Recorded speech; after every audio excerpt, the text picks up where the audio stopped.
안녕하세요. 그린비 가족 여러분. 오늘 목요일 아침, 오늘도 이렇게 매일 한 말씀으로 오늘 하루를 시작하는 모든 분들에게 이렇게 매일 아침마다 읽고 또 묵상하는 하나님의 말씀들이 우리의 삶 속에 잘 스며들어서 우리의 미래를 더욱더 풍성하게 열어갈 수 있는 그런 자양분이 될 수 있기를 간절히 기원합니다. 네, 오늘 저희는 신명기 17장 우리 14절에서 20절 말씀으로 함께 이 아침 시작하도록 하겠습니다. 신명기 17장 14절에서 20절 말씀. 내가 내 하나님 여호와께서 내게 주시는 땅에 이르러 그 땅을 차지하고 거주할 때에 만일 우리도 우리 주위의 모든 민족들 같이 우리 위에 왕을 세워야겠다는 생각이 나거든 반드시 내 하나님 여호와께서 택하신 자를 내 위에 왕으로 세울 것이며 내 위에 왕을 세우려면 내 형제 중에서 한 사람을 할 것이요 내 형제 아닌 타국인을 내 위에 세우지 말 것이며 그는 병마를 많이 두지 말 것이요 병마를 많이 얻으려고 그 백성을 애굽으로 돌아가게 하지 말 것이니 이는 여호와께서 너희에게 이르시기를 너희가 이후에는 그 길로 다시 돌아가지 말 것이라 하셨음이며 그에게 아내를 많이 두어 그의 마음이 미혹되게 하지 말 것이며 자기를 위하여 은금을 많이 쌓지 말 것이니라. 그가 왕위에 오르거든 이 율법서의 등사본을 레위 사람 제사장 앞에서 책에 기록하여 평생에 자기 옆에 두고 읽어 그의 하나님 여호와 경외하기를 배우며 그 율법의 모든 말과 이 규례를 지켜 행할 것이라. 그리하면 그의 마음이 그의 형제 위에 교만하지 아니하고 이 명령에서 떠나 좌로나 우로나 치우치지 아니하리니 이스라엘 중에서 그와 그의 자손이 왕위에 있는 날이 장구하리라. 아멘.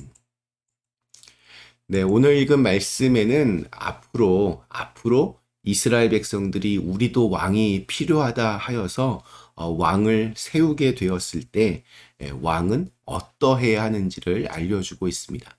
오늘 읽은 말씀을 종합해 보면 왕이 될 경우에 세 가지 하지 말아야 할 것과 한 가지 반드시 지켜야 하는 것이 있습니다. 우선 하지 말아야 할 것 세 가지는 이렇습니다. 첫 번째는 병마를 두지 말아야 합니다. 병마란 병사와 군마입니다. 즉 전쟁을 위한 병사와 말을 군사력을 많이 가지지 말라라고 말씀하십니다. 전쟁이 벌어지면 무고한 백성들이 큰 피해를 당하고 어려움을 겪기 때문입니다. 우리 그 세상적인 병법에서도 전쟁을 하지 않고 이기는 것이 최고의 방법이라고 그렇게 말을 합니다. 여기에 성경적인 해석을 추가하자면 우리는 모든 전쟁은 하나님께 속해 있다라고 그렇게 믿습니다. 나를 지키는 것은 하나님께서 하신다는 그러한 믿음의 고백입니다. 결코 내가 가지고 있는 무기나 능력이 나를 지키는 것이 아니라는 뜻이기도 합니다. 병사와 군마가 차고 넘칠 때 왕은 무서울 것이 없습니다. 교만해집니다. 그래서 하나님을 의지하기보다는 그 병마를 바라보며 흐뭇한 미소를 짓게 됩니다. 두 번째는 아내를 많이 두지 말라라고 말씀하십니다. 옛날에는 몇 명의 왕비와 후궁이 있느냐 이것이 곧 그 왕이 얼마나 크고 강력한 권력을 가지고 있는지와 아주 직접적으로 연결되어 있었습니다. 그래서 할 수 있는 한 많은 왕비를 두려고 했습니다. 그러나 왕은 그렇게 하면 안 된다. 성경은 단호하게 말합니다. 여기에는 영적인 의미도 있습니다. 부부가 된다고 하는 것은 굉장히 특별한 것입니다. 단순히 같이 사는 것을 넘어서 영적인 교류가 이루어지는 관계이기 때문입니다. 부부는 서로에게 깊은 영향을 줍니다. 함께하는 그 시간과 공간뿐만이 아니라 서로의 영성에도 굉장히 많은 영향을 주고 받습니다. 같은 영성, 같은 믿음, 같은 뜻을 품지 못하면 그래서 관계가 이게 어려워집니다. 아무리 내가 깊은 영성을 소유하고 있다 해도 상대방과 같은 영성을 이렇게 공유하지 못하면 어려운 관계가 됩니다. 서로가 알게 모르게 영적인 영향을 받기 때문입니다. 같은 영, 같은 생각을 가지고 같은 곳을 바라볼 수 있도록 노력해야 하고 또 기도해야 합니다. 마지막 세 번째는 자기를 위해 쌓아두는 재물입니다. 물론 재물 그 자체에는 문제가 없습니다. 돈은 죄가 없습니다. 돈은 우리가 살아가는 데 굉장히 중요한 존재입니다. 문제는 돈을 대하고 다루는 우리의 욕망입니다. 유명한 부자였던 록펠러가 숨을 거두기 전에 친구가 물었다고 하죠. 자네는 평생 많은 돈을 벌었는데 지금 아쉬움은 없는가? 그랬더니 록펠러가 이렇게 대답했다는 것은 아주 유명한 일화입니다. 조금만 더 벌걸. 재물 그 자체에는 문제가 없지만 거기에 우리의 욕심이 지나치게 계속해서 벌어진다면 그것이 우리의 삶을 아주 위태롭게 만듭니다. 지금까지의 말씀들을 보면 자연스럽게 떠오르는 인물이 한 명 있습니다. 바로 솔로몬입니다. 솔로몬은 이스라엘 역대 왕들 중에서 가장 많은 말을 보유했습니다. 한 우리에 4만 마리의 말을 둘 정도였다고 합니다. 그가 다스리던 시절이 가장 영토가 넓었습니다. 즉 군사력이 가장 강력했습니다. 뿐만 아니라 그의 아내는 1000명이 넘었다고 합니다. 그것도 대부분 이방 여인들이었습니다. 그 여인들은 결혼을 할 때 자신들이 그곳에서 섬기던 우상들을 다 가지고 들어왔습니다.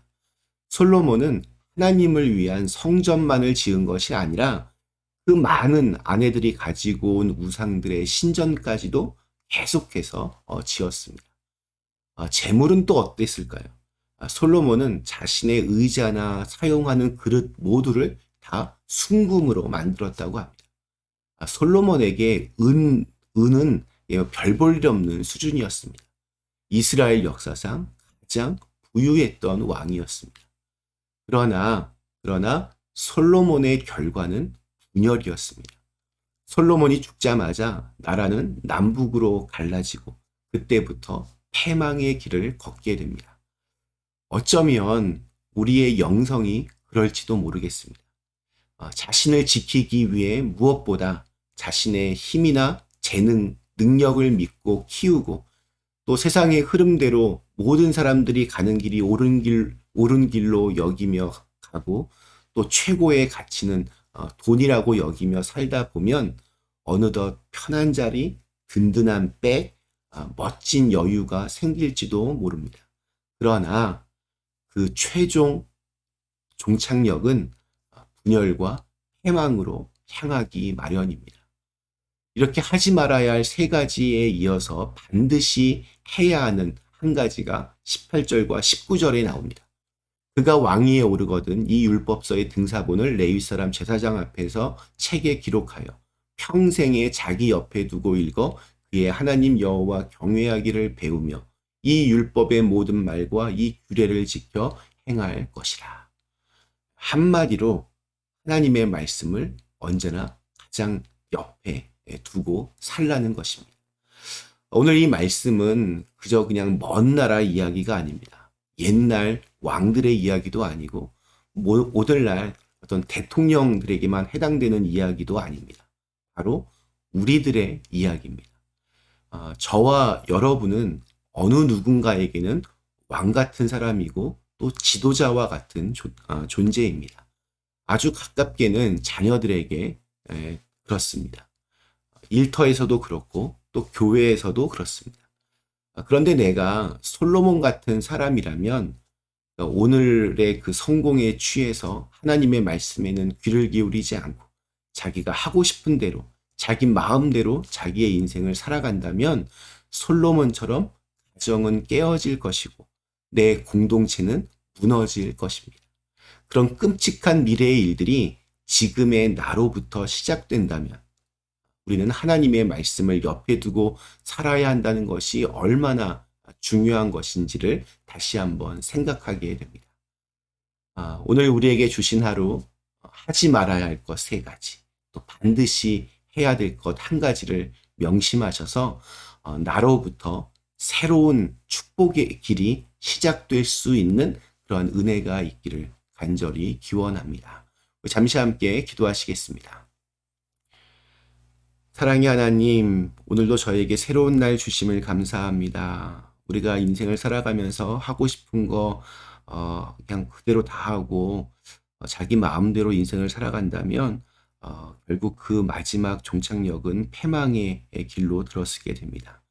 하지 말아야 할 것은 하지 말고 또 반드시 해야 될 것은 행하면서 특별히 하나님의 말씀을 언제나 우리 옆에 두고 그렇게 하나님 말씀에 귀를 기울일 수 있는 저희들 모두가 되게 하여 주시옵소서. 예수님의 이름으로 간절히 기도드리옵나이다. 아멘.